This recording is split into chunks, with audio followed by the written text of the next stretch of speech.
Hello বন্ধুরা, কেমন আছো সবাই? আশা করি সবাই ভালো আছে, আমিও ভালো আছি। আজকে আমরা যাইতেছি মন্দিরে, ক্যাম্পে নতুন করে মন্দির স্থাপিত করব। এর জন্য আমার হাজব্যান্ড ওই যে বাইরে বললো যাওয়ার লিগে। চলো যাই তাইলে। আমার ফ্রেন্ডগুলো আগে গেছে গা, আমার তো লেট হয়ে গেছে যাওয়ার লিগে। কিছু না, এখানে লগ পামো। তো দেখো কত সুন্দর রাস্তাগুলি।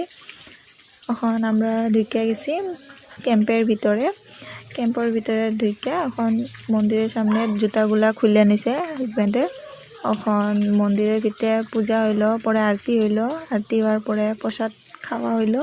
হয়ে এখন গাড়ি আয়ে পড়লো আমগরে নিয়ার লিগে। আওয়ার টাইমে তো আমি স্কুটিত আইছিলাম, কিন্তু যাওয়ার টাইমে এখন গাড়ি যেতে লাগা হইতেছে। হাজব্যান্ডের কিছু কাম আছে বলে, এর জন্য এই যে গাড়ি তখন বইলাম। বওয়ার পরে এখন যাই রুমে। টাটা তাইলে।